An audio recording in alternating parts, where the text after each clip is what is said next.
delighted to be the hosts for this evening's event, the launch of English Next India, a major new report on the future of English in India. So the future role of English and the nature of different Englishes is an issue which exercises us all. And I'm sure this evening's discussion, with its focus on English in India, will be fascinating for everyone.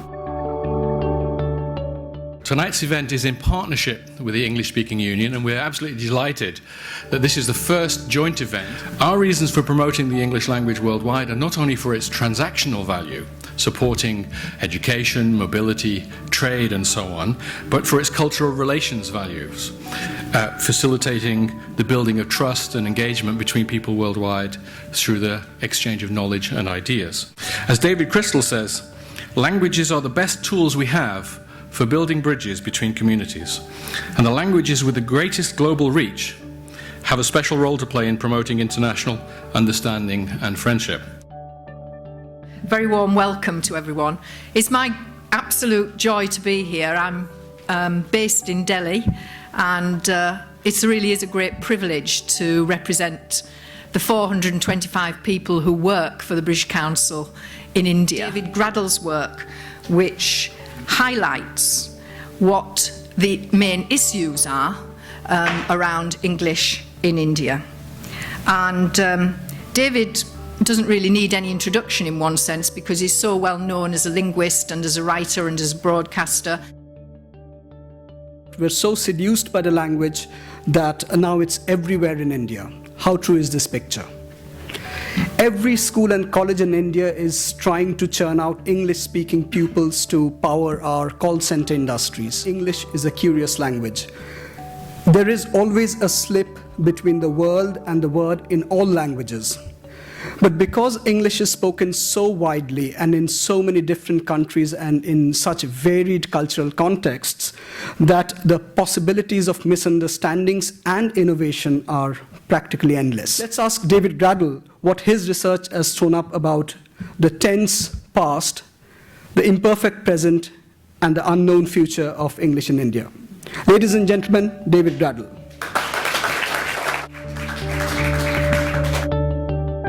If you look at what's been happening to English in Europe in the last 10 years, extraordinary impact. It's taken over, for instance, from French as the main bureaucratic lingua franca, and this is almost entirely due to the expansion of the EU.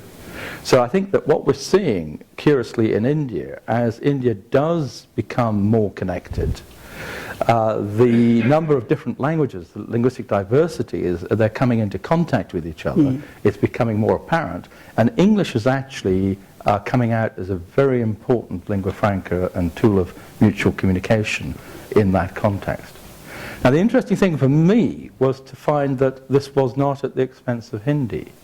I assumed, because I've been brought up on the history of English and what happened post-independence with the Hindi and how Hindi was rejected in the South, that if English was finally winning, this was winning a war that was somehow an engagement with Hindi. This does not seem to be happening in India at all.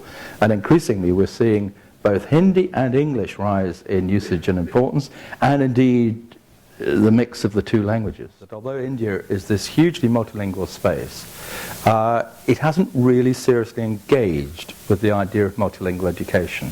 There's been this big battle over the medium. Should it be English? Should it be regional? That's been a political battle and a battle of hearts and minds increasingly amongst parents. But no one has seriously sort of thought through, well, don't we need educated adults who can work in several languages?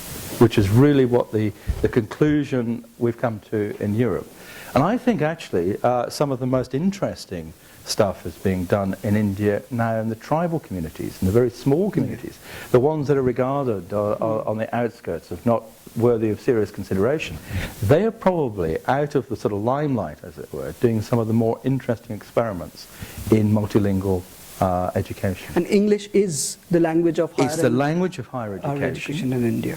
And yet, if you look at the structure of the education system, except for children who've gone through the English medium route, which is largely the private schools, the middle classes, if you aren't in that cohort, you end up without good enough English to study in higher education. But at the top, you have a small percentage of absolutely world-class excellence coming out.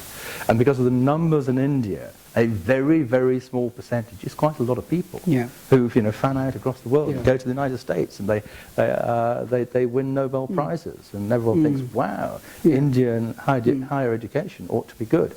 Well, it can do that excellence, but that's disguising the 95% or possibly even more of, at best, mediocrity. Now, I think now I see this sense, even just in the last few months, this past year, a change of attitude within India, a recognition of these problems. And I was very struck about the way they talk about English and how they do believe that it is very, very important for them. They say one of the reasons is that English allows them to cohere as a political movement nationally. In the same way as the independence movement depended on English, now they're saying it's our turn. And with English, we can talk to each other, we can provide sort of political rationalization for what we're doing, etc. The other thing that I have to say as a linguist I find more uncomfortable is the way that many of them talk about the way they are imprisoned by their own languages, about the way the caste system is reproduced through the very vocabulary and the discourse in their own language. So to escape that positioning, they have to move out of their language. And in some ways you hear that story in other countries as well. It's not necessarily saying that English is intrinsically a liberal language, but it is saying that it doesn't carry those very specific, caste-specific positionings, which are, they say, part of their imprisonment. When I first saw this in action, the activity-based learning, I was gobsmacked, because this was like everything that I had learnt didn't happen in India. Instead of having children, girls on the one side, boys on the other side, all facing the front, being drilled together in English, these are children who are going about their own individual tasks. They are self-motivated, self-monitoring in the most extraordinary way. And I don't think that I can't believe that these children are going to emerge from the Indian education system without being very different kinds of character, which actually is exactly the kind of people that the economy does need in future. Thank you very much, ladies and gentlemen, for being here.